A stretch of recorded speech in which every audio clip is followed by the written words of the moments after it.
बजाती रही।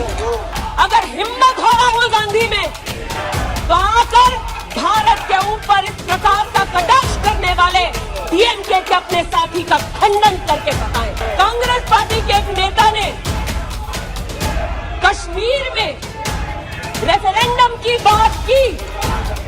अगर हिम्मत है गांधी खानदान में तो इस सदन में और इस देश को बताए कि कश्मीर को देश से हटाने की साजिश में कांग्रेस के उस नेता का वक्तव्य क्यों है। एक 45 साल की मां ने कहा सिख दंगों के दौरान कि न सिर्फ मेरे पति को मारा, न सिर्फ मुझे गैंगरेप किया, बल्कि मेरे सामने मेरे बेटे पर केरोसिन छिड़ककर उसको आग लगा दी गई। और आज भारत की बात करते हैं। क्या जेएनयू में जाकर जब भारत तेरे टुकड़े होंगे का नारा दे रहे थे वो राहुल गांधी की देशभक्ति थी? घबराइए मत, आप ही की नेता बोलकर गए हैं, घबरा क्यों रहे? बैठिए आराम से बोल। छत्तीसगढ़ में कांग्रेस पार्टी ने अदानी को काम आदिवासियों ने मना किया, फिर भी क्यों दिया? अब इसमें बेटा कितना सेट होगा, दामाद को कितना भेंट होगा, हम क्या जाने। आपने मुझे बोलने को आमंत्रित किया है और अगर सदन विशेषतः विपक्ष मेरे वक्तव्य को सुनने का धैर्य रखे तो बहुत सारी चीजें उजागर हो सकती हैं। You are not India, for India is not corrupt. India believes in merit and not dynasty. And today of all the days, people like you need to remember what was told to the British: quit India, corruption quit India, dynasty quit India. Merit now finds place in India. अध्यक्ष महोदय, सबसे पहले आपकी पीठ पर, आपके आसन पर जिस प्रकार का आक्रामक बर्ताव आज देखा गया उसका मैं खंडन करती हूं। पहली बार राष्ट्र के इतिहास में भारत मां की हत्या की बात थी और कांग्रेस पार्टी यहां पर तालियां बजाती रही। जो भारत की हत्या की बात पर कांग्रेस पार्टी ने ताली पीटी आज इस सदन में, इस बात का संकेत पूरे देश को दिया कि मन में गद्दारी किसकी है। मैं आज हिंदुस्तानी होने के नाते कहती हूं, मणिपुर खंडित नहीं है, विभाजित नहीं है, मेरे देश का अंग है। मैं इनसे पूछती हूं, इन्हीं के अलायंस के एक सदस्य बैठे हैं जिन्होंने तमिलनाडु में कहा कि भारत का मतलब मात्र उत्तर भारत। अगर हिम्मत हो राहुल गांधी में तो आकर भारत के ऊपर इस प्रकार का कटाक्ष करने वाले डीएमके के अपने साथी का खंडन करके बताएं। कांग्रेस पार्टी के एक नेता ने कश्मीर में रेफरेंडम की बात की। अगर हिम्मत है गांधी खानदान में तो इस सदन में और इस देश को बताए कि कश्मीर को देश से हटाने की साजिश में कांग्रेस के उस नेता का वक्तव्य क्यों है। You are not India because you define corruption in India. You are not India because you define incompetence. You are not India. एक मिनट माननीय सदस्य, ये तरीका ठीक नहीं है। सदन में नारेबाजी करना तरीका ठीक नहीं है। प्लीज माननीय सदस्य बैठिए, उनको अपनी बात कहने दीजिए। आपने अपनी बात कही है, यह तरीका ठीक नहीं है। नो गलत तरीका है आपका, नो गलत तरीका है आपका। स्मृति जी, पुनः कहती हूं अध्यक्ष महोदय, शायद अपने ही कोलाहल में सुन न पाए हैं। मणिपुर हमारे देश का अभिन्न अंग है, खंडित न था, न है, न कभी होगा। इनके यूपीए के अलायंस के एक नेता ने तमिलनाडु में एक वक्तव्य दिया है। पुनः कहती हूं कि भारत का मतलब मात्र उत्तर भारत। मैं आज गांधी खानदान से, कांग्रेस पार्टी से पूछना चाहती हूं, क्या भारत केवल उत्तर भारत है? अगर दम है तो अपने पार्टनर को मुंह तोड़ जवाब दे, अगर हिंदुस्तान में आस्था रखते हैं। कांग्रेस के एक नेता ने, अध्यक्ष महोदय, कोर्ट में जाकर वक्तव्य दे दिया कि कश्मीर में रेफरेंडम की तलाशना चाहिए संभावना। मैं आज कांग्रेस पार्टी से पूछना चाहती हूं, क्या उनके आदेश अनुसार ये वक्तव्य कि कश्मीर का खंडन हो, भारत विभाजित हो, क्या ये कांग्रेस के नेतृत्व के आदेश के अनुसार है? अध्यक्ष महोदय, पुनः कहती हूं, हमारे राष्ट्र के संसदीय इतिहास में आज तक भारत मां की हत्या की बात करने वाले कभी भी बैठकर मेज नहीं थपथपाते। कांग्रेसियों ने बैठकर मां की हत्या के लिए मेज थपथपाई। ये बात करते हैं इंसाफ की, ये चेहरा धूमिल है, ये चेहरा धूमिल है। मैं बताऊं किसका चेहरा है, मैं बताऊं किसका चेहरा है अध्यक्ष महोदय? ये चेहरा है गिरिजा टिक्कू का। सुन लीजिए पंडितों की दास्तान आप भी। गिरिजा टिक्कू का यह चित्र है। 90 के दशक में एक महिला यूनिवर्सिटी में अपना पेचेक लेने जाती है। सारी बातें करूंगी। अपना पेचेक लेने जाती है, बस से घर लौटने का प्रयास करती है। उसको 5 मर्द बस से खींचकर टैक्सी में ले जाते हैं, बलात्कार करते हैं और फिर आरी से उसका बदन काट देते हैं। जब गिरिजा टिक्कू के जीवन पर एक फिल्म में एक प्रति आया, मैं आज कहना चाहती हूं कि कांग्रेस के कुछ प्रवक्ताओं ने उसको प्रोपेगेंडा कहा। सरला भट्ट, आप नहीं चाहते कश्मीरी पंडितों की दास्तान कहीं सुनाई जाए, आप नहीं चाहते वो आइडेंटिफाई हो एज विक्टिम्स। सरला भट्ट मेडिकल स्टाफ थी। 90 के दशक में उसको उसके इंस्टीट्यूट से अगवा करके गैंग रेप किया गया और सड़क के किनारे रखा गया।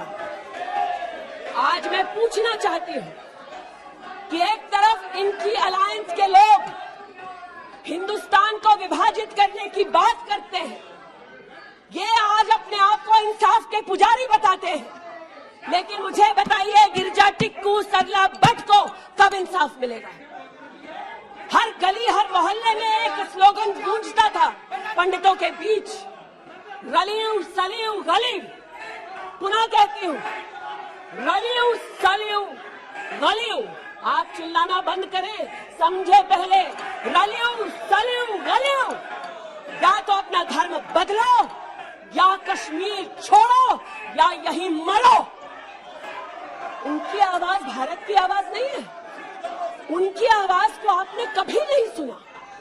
मैं आज कहती हूं, इन्होंने कहा अश्रु बहाए, भ्रमण किया 84 के दौरान में। मुझ जैसे कई लोग देश की राजधानी में थे और किसी का वक्तव्य ना सुने अध्यक्ष जी।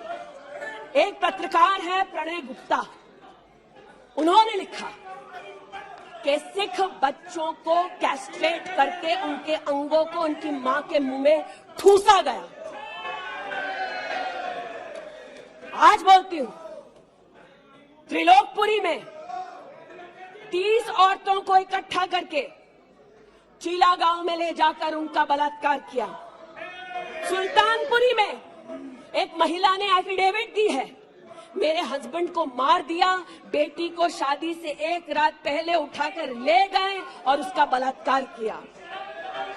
एक 45 साल की मां ने कहा सिख दंगों के दौरान कि न सिर्फ मेरे पति को मारा, न सिर्फ मुझे गैंगरेप किया, बल्कि मेरे सामने मेरे बेटे पर केरोसिन छिड़ककर उसको आग लगा दी गई। और आज भारत की बात करते हैं, कहते हैं कि कश्मीर से कन्याकुमारी तक 130 दिन चल रहे थे। मैं जोड़ों के दर्द पर भाषण नहीं दूंगी अध्यक्ष महोदय, लेकिन इतना जरूर कहूंगी कि जिन वादियों को हिंदुस्तान ने खून से सना देखा है, जिन वादियों में गोलियों की आवाजें हर दिन सुनाई देती थी, जब ये उन वादियों में गए तो जैसे कश्मीरी कहते हैं शीन जंग कर रहे थे, बर्फ के गोलों के साथ अपने के किसी परिजन के साथ खेल रहे थे। अध्यक्ष महोदय, ये तब संभव हुआ जब प्रधानमंत्री मोदी ने धारा 370 हटाई। आज इस सदन में उल्लेख हुआ है कि ये गए हैं, I have been to Manipur, you might have not been. आज इस सदन में उल्लेख हुआ है कि ये यात्रा में गए और यात्रा में क्या आश्वासन दिया कि अगर इनका बस चले तो धारा 370 ये पुनः स्थापित कर दे।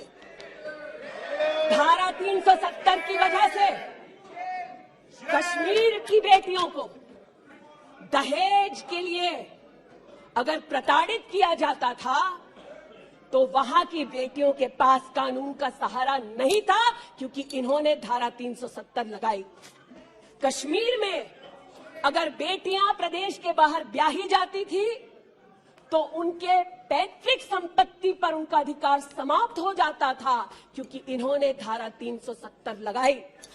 कश्मीर में अगर 14 साल से कम उम्र की बच्ची का 18 साल से कम उम्र की बच्ची का ब्याह रचा दिया जाता था तो उसे कानून का संरक्षण नहीं मिलता था, क्योंकि इन्होंने धारा 370 लगाई।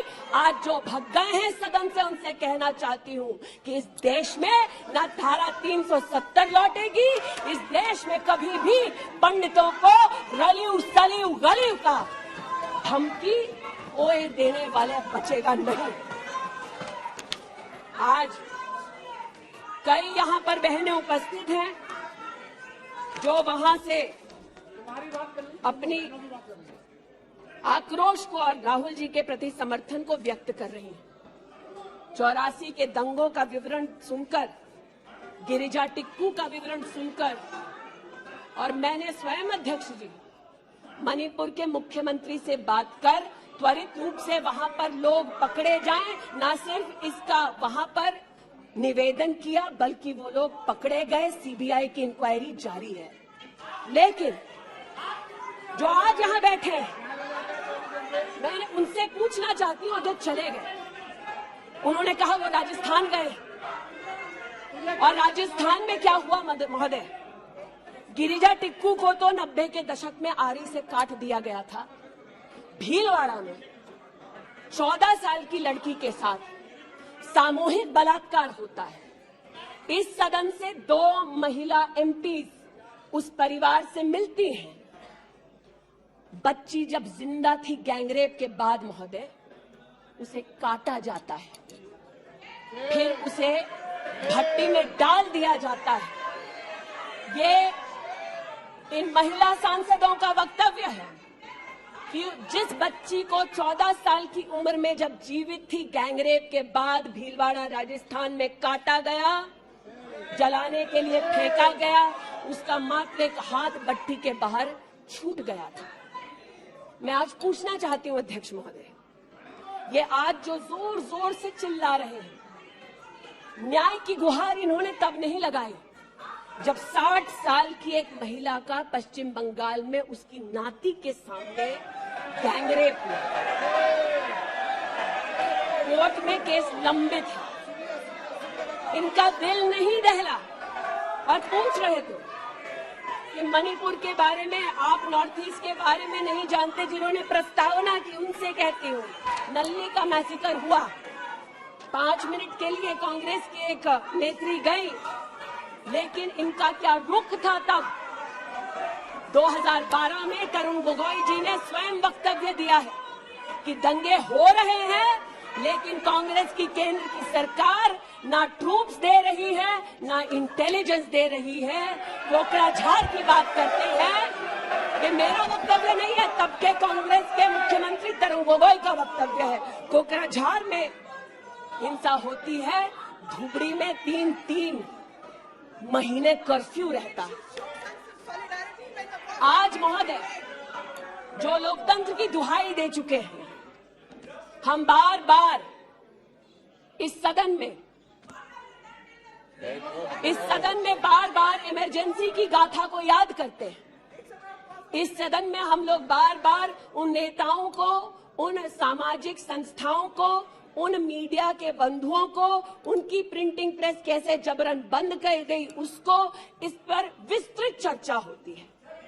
लेकिन इमरजेंसी के कालखंड में साधारण महिला का इन्होंने, कांग्रेस पार्टी ने क्या हश्र किया। स्नेहलता रेड्डी की आज बात करना जरूरी है। बेंगलुरु की जेल में बंद किया गया और इसलिए बंद किया गया क्योंकि वो सोशलिस्ट थी, भाजपाई नहीं थी, सोशलिस्ट थी। और जब बंद किया 2 मई 1976 को, तब उन्होंने अपनी प्रिजनर्स डायरी में लिखा, और मैं कोट कर रही हूं, जो पब्लिकली अवेलेबल है। As a woman comes in, she is stripped naked in front of everyone else. When a human being is sentenced, is the punishment not enough? Must the human body be degraded and humiliated? ये स्नेहलता रेड्डी के शब्द हैं, जो उन्होंने emergency के कालखंड में jail में लिखे, अपनी अचीवमेंट्स को बताते हुए।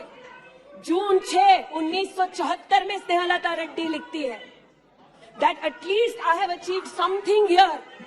I have stopped the horrible beatings the women prisoners used to get. ये कांग्रेस का इतिहास है और ये भारत की बात करते हैं।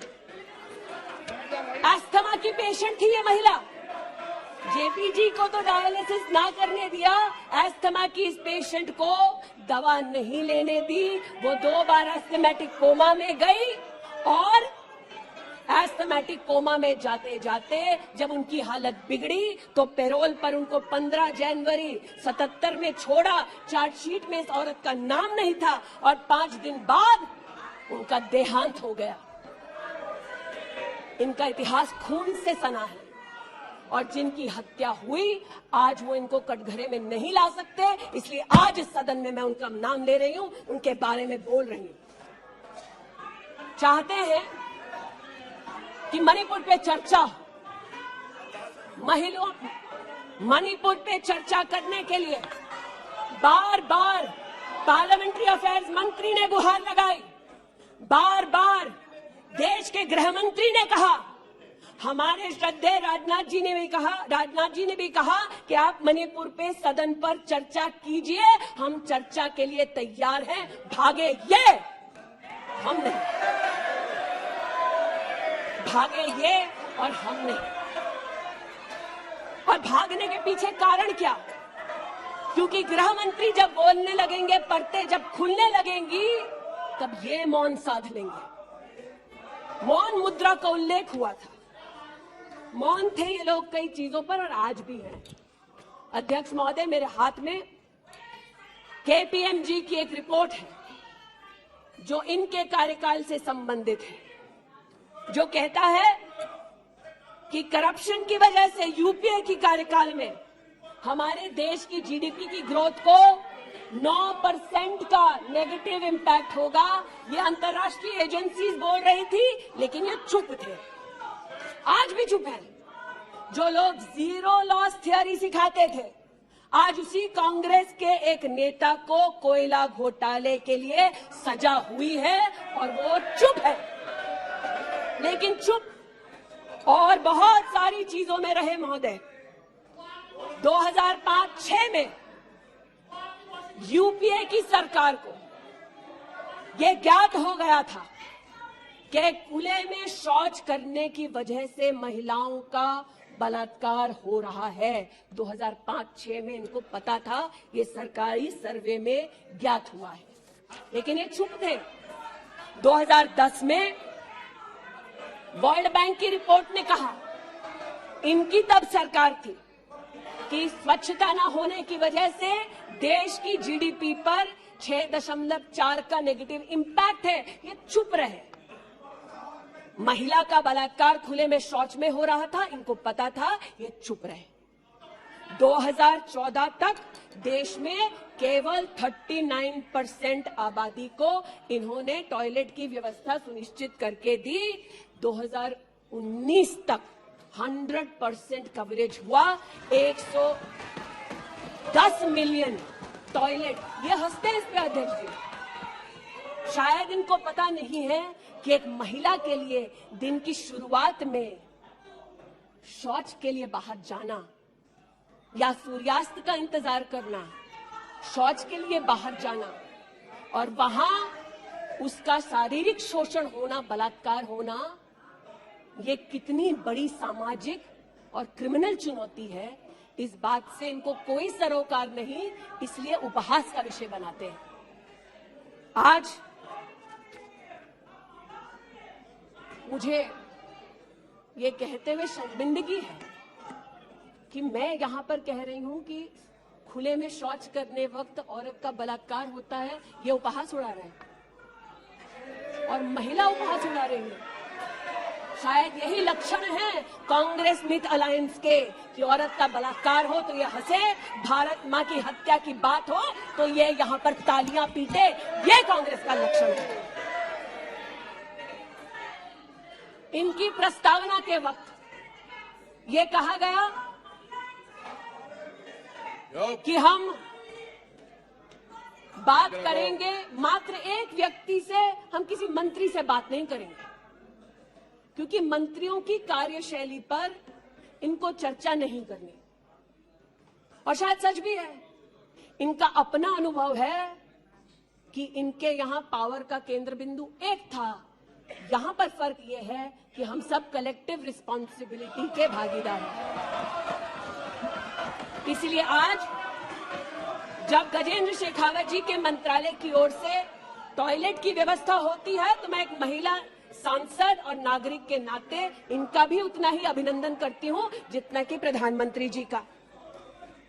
जल जीवन मिशन महोदय, हमारे देश में जब इनकी सरकार थी तो मात्र 3 करोड़ परिवारों तक नलके से पानी पहुंचता था।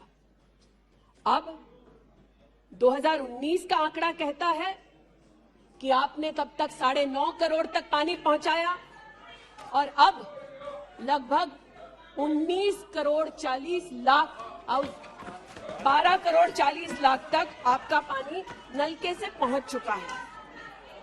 लेकिन इनको इससे भी सरोकार नहीं कि अगर टॉयलेट बना, महिलाओं का शोषण कम हुआ, देश की साधारण महिला का सम्मान बढ़ा, तो इनसे इनका कोई सरोकार नहीं। स्पष्ट है, गरीब के घर में नल से जल पहुंचा तो कांग्रेस का उसका कोई सरोकार नहीं। ये स्पष्ट है और सही है। हमारा सरोकार है, देश हमारा है, सेवा हमारी है। आज ये उत्तेजित है कि मैं इस सदन में मंत्रिमंडल के अपने कई सहयोगी साथियों का वर्णन करती हूं। एक ऐसी महिला मंत्री का वर्णन कर रही हूं जो वर्तमान में नहीं है। जनधन के माध्यम से 23 करोड़ महिलाओं का बैंक का खाता खुला। ये इनके लिए कोई मान्यता नहीं रखता, ये मुझे स्वीकार है, ये हमारे लिए अहम है। मुद्रा के माध्यम से 40 करोड़ लोगों को जो जीवन में कभी व्यवसाय नहीं कर पाते थे, जिनके पास कांग्रेस की पर्सनल डायलिंग मशीन नहीं थी, उनको मुद्रा का लोन मिला। 27 करोड़ लोन महिलाओं को दिए गए। महिलाओं को अपना व्यवसाय शुरू करने के लिए 23 लाख करोड़ रुपया सैंक्शन किया गया मुद्रा के माध्यम से। इनका उससे कोई सरोकार नहीं। 8 करोड़ नौजवान हमारे राष्ट्र के इतिहास में फर्स्ट टाइम एंटरप्रेन्योर्स बने। इनका उससे कोई सरोकार नहीं। 1,80,000 अकाउंट्स में स्टैंड अप इंडिया का 40,000 करोड़ का पैसा दिया गया। 80% महिलाएं। प्लीज, क्या वह अपनी बात करिए, तथ्यों के आधार पर करिए। आपको उसका खंडन करना है तो आप बोलना, जब तथ्यों के आधार पर करना। गलत बात है।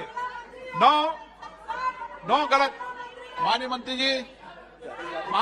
जी, आपकी अनुमति से सर मैं पुनः बोलूं तो जैसा कि मैंने कहा, महिला का अगर आर्थिक सामाजिक उत्थान होता है तो इससे इनको कोई सरोकार नहीं।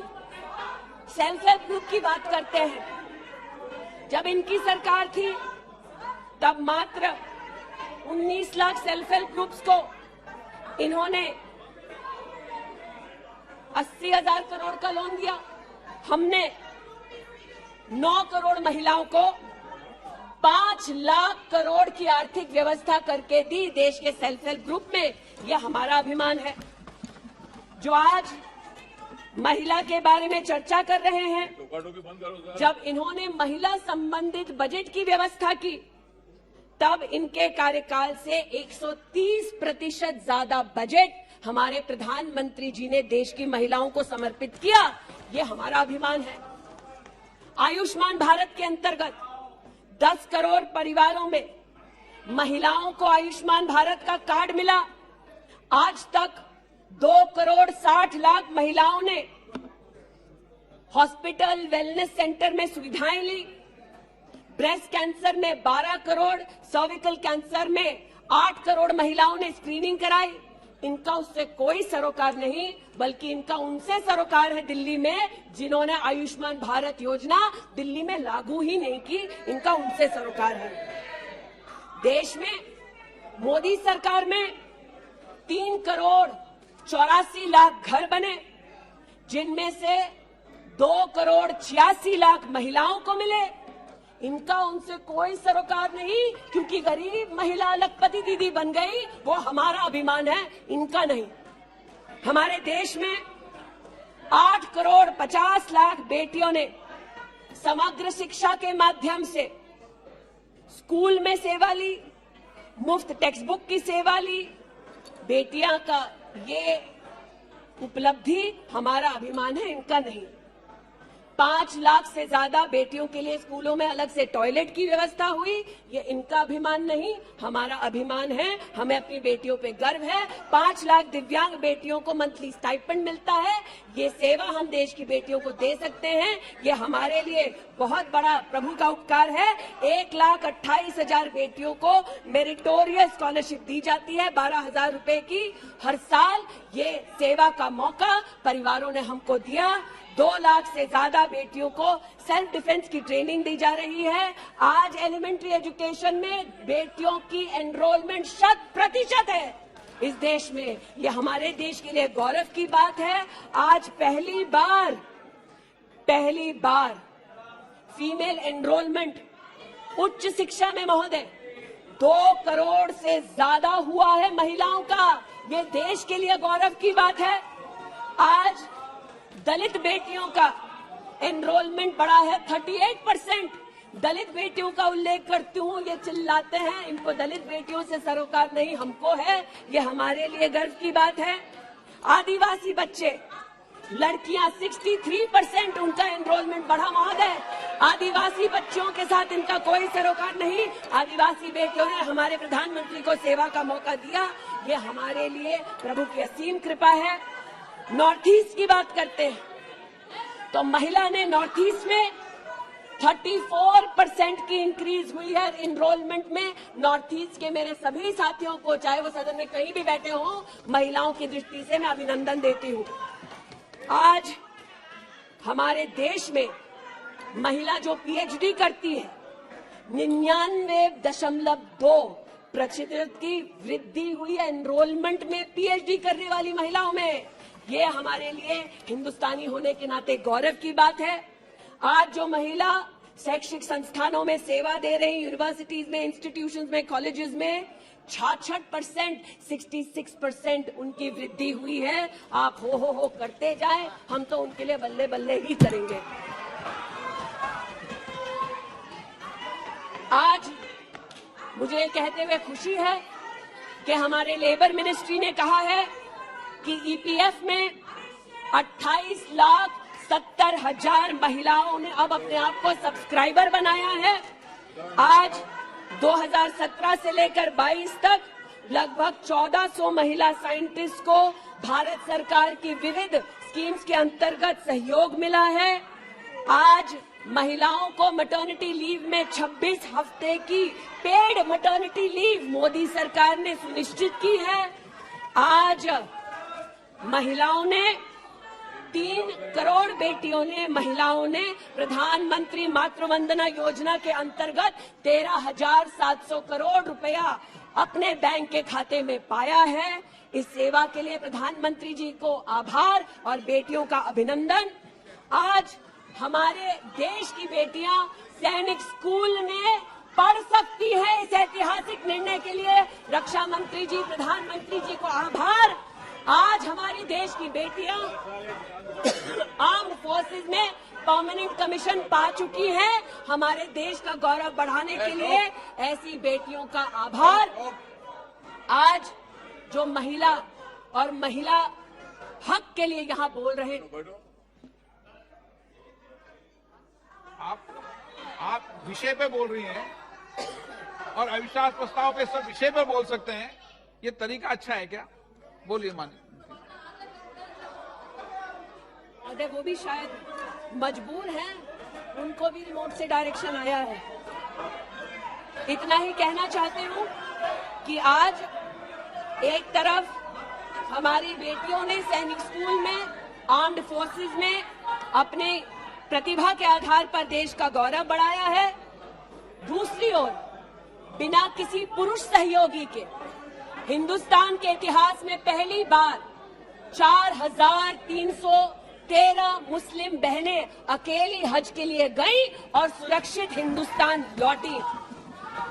जो महिला हक की बात करते हैं महोदय, उनसे कहना चाहती हूं, महिला हक को संरक्षित करने के लिए जब हमारी सरकार ट्रिपल तलाक के कलंक को मिटाना चाहती थी, तब महिला के हक में नहीं बल्कि वोट बैंक के लालच में इन्होंने सदन की कार्रवाई को त्याग दिया था।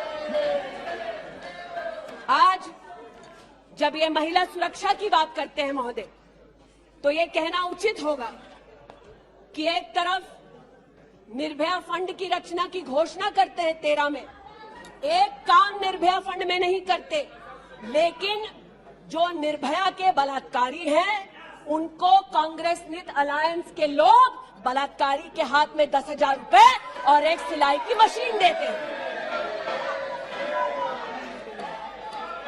आज हमें इस बात का गौरव है कि देश में 42 प्रोजेक्ट्स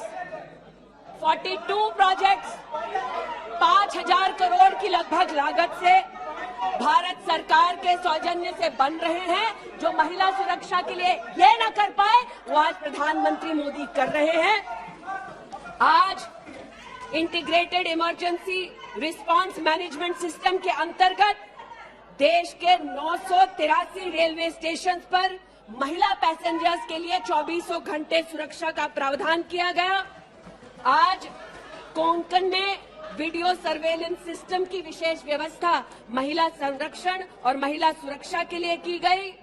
आज चूंकि रेल मंत्री बैठे हैं, आर्टिफिशियल इंटेलिजेंस के आधार पर facial recognition system, integrated surveillance system, ये सब भारत सरकार के सौजन्य से महिला सुरक्षा के लिए प्रधानमंत्री मोदी ने सुनिश्चित की।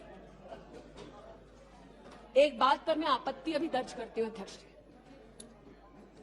कि जिनको आज मुझसे पहले वक्तव्य देने का अधिकार दिया गया, उन्होंने जाते जाते एक अभद्र यहां पर लक्षण के दर्शन दिए। It is only a misogynistic man who can give a flying kiss to a parliament with seats female members of parliament. ऐसी गरिमा विहीन आचरण को इस देश के सदन में कभी नहीं देखा गया। ये उस खानदान के लक्षण हैं, या आज सदन में देश को पता चले। लेकिन कहां गए हैं, वहां पर क्या हालात हैं अध्यक्ष महोदय? गोद भराई के नाम पर राजस्थान में भास्कर ने लिखा है कि राजस्थान की कांग्रेस की सरकार जेब भराई कर रही है। 13 से 20 महीने का गर्भाशय दिखाया जा रहा है राजस्थान में और भारत की तिजोरी से पैसा लूटा जा रहा है।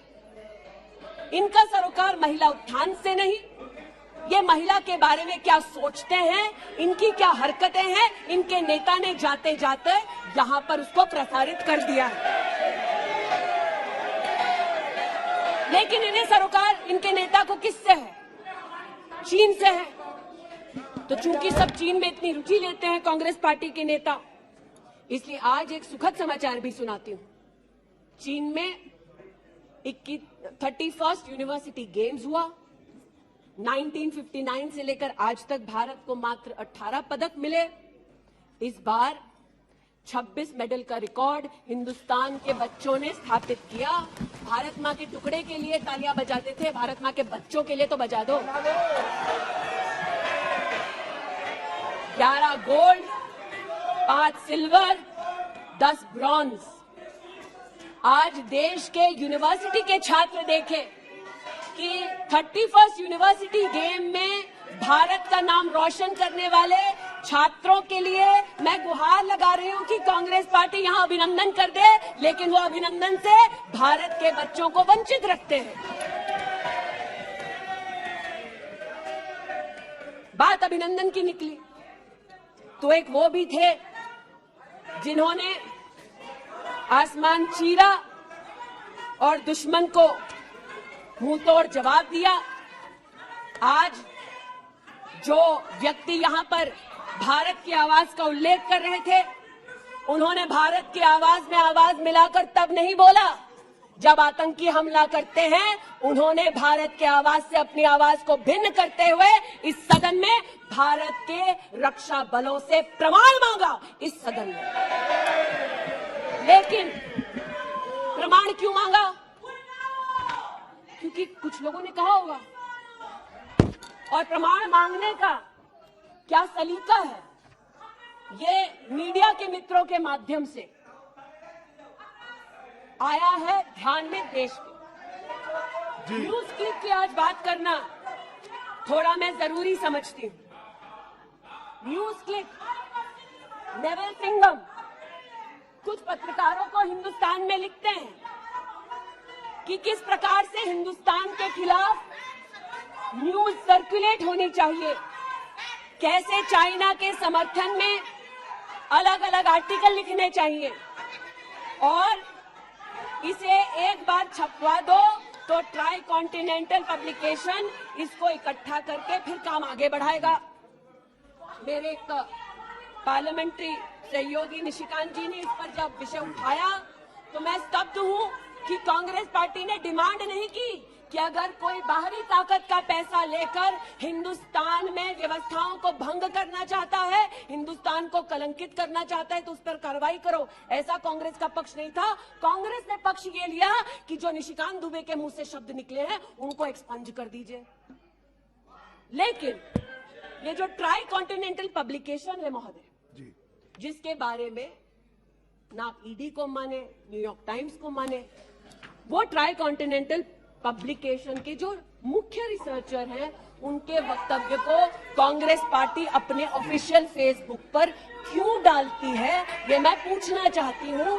जो जानबूझकर भारत के किसानों के हितों के खिलाफ बोलते हैं, उनका वक्तव्य ट्राई कॉन्टिनेंटल पब्लिकेशन वालों का जो सीनियर फेलो या रिसर्चर है, उसका वक्तव्य कांग्रेस, नेशनल कांग्रेस के फेसबुक पर 19 अप्रैल 2019 को क्यों पब्लिश होता है, ये थोड़ा बहुत शोध का विषय है, ये थोड़ा बहुत चर्चा का विषय है।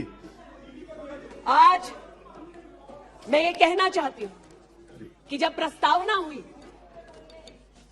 मैं तो प्रस्तावना के विरुद्ध खड़ी हूं।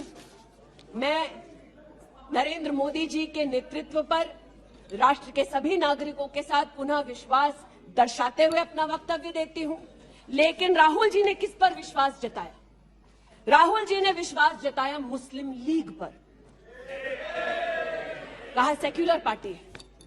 शायद राहुल जी ने ना पढ़ा हो कि 80 के दशक में मुरादाबाद में 83 लोगों को मारने वाली मुस्लिम लीग, राहुल जी को बताना पड़ेगा सेक्युलर कैसे हुई है। राहुल जी को आज जवाब देना होगा कि वो राष्ट्रभक्ति की बात करते हैं तो क्या जेएनयू में जाकर जब भारत तेरे टुकड़े होंगे का नारा दे रहे थे वो राहुल गांधी की देशभक्ति थी?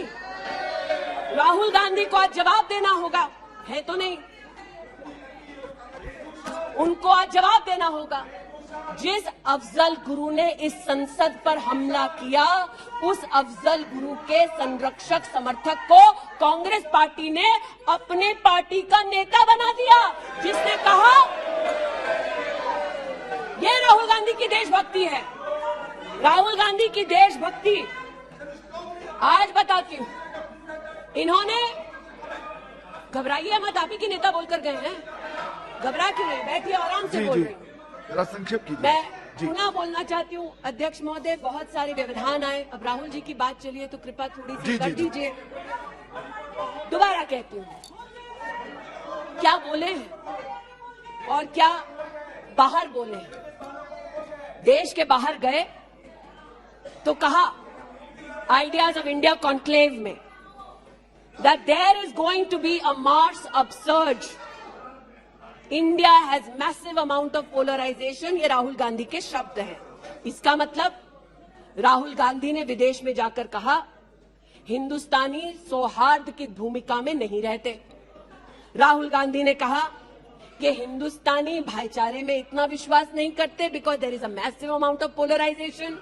और राहुल गांधी ने कहा there is going to be a mass upsurge. Now the question is, how can the opposition effectively use the upsurge to change politics? मतलब उन्होंने कहा कि देश में उथल पुथल होगी। मैं स्पष्ट करना चाहता हूं, विपक्ष इस उथल पुथल को कैसे इस्तेमाल कर सकता है, ये मैं सोच रहा हूं। फिर उनका शब्द है, देश में केरोसिन फैला है, हमें एक चिंगारी की जरूरत है। आज पूछना चाहती हूं, माचिस ढूंढते ढूंढते राहुल गांधी कहां गए? अमेरिका गए? तंजीम अंसारी के साथ, जो पाकिस्तानी इमाम जावेद अहमद के साथ ताल्लुक रखते हैं, अमेरिका में अपने कार्यक्रमों को उनके साथ करवाया। राहुल गांधी, मिन्हाज खान, जो हिंदुस्तान के खिलाफ आवाज बुलंद करते हैं, उनके साथ उन्होंने मीटिंग की। आज जो लोग इस देश में एस्पियोनाज के लिए पकड़े जाते हैं, उनका राहुल गांधी ने जाकर विदेश में समर्थन किया। ये तब से अडानी अडानी कर रहे हैं, तो अब थोड़ा मैं भी बोल दूं। फोटो मेरे पास भी है। इतना ही खराब है तो जीजा जी उसके साथ क्या कर रहे हैं? निशिकांत जी सही कहा, किसी को सेट करो, किसी को भेंट करो। पूछना चाहती हूं, 1993 में मुंद्रा पोर्ट में कांग्रेस की सरकार ने अडानी को जगह दी। तब प्रधानमंत्री कौन थे? कांग्रेस के थे। वित्त मंत्री कौन थे? मनमोहन सिंह थे। अडानी बोल रही हूं। यूपीए के कार्यकाल में अडानी को इन्होंने 72,000 करोड़ का लोन दे दिया। क्यों दिया? राजस्थान में 60,000 करोड़ से ज्यादा का समझौता कर लिया गहलोत जी के साथ। 20,000 एकड़ जमीन ले ली। क्यों किया? केरल में कांग्रेस की यूडीएफ सरकार के साथ पोर्ट का काम क्यों दिया? महाराष्ट्र में जब कांग्रेस के पास सत्ता थी, तो फिर कांग्रेस ने अडानी को पोर्ट का काम क्यों दिया? बंगाल में हल्दिया पोर्ट का काम अडानी को क्यों दिया? छत्तीसगढ़ में कांग्रेस पार्टी ने अडानी को काम आदिवासियों ने मना किया, फिर भी क्यों दिया? अब इसमें बेटा कितना सेट होगा, दामाद को कितना भेंट होगा, हम क्या जाने। लेकिन आज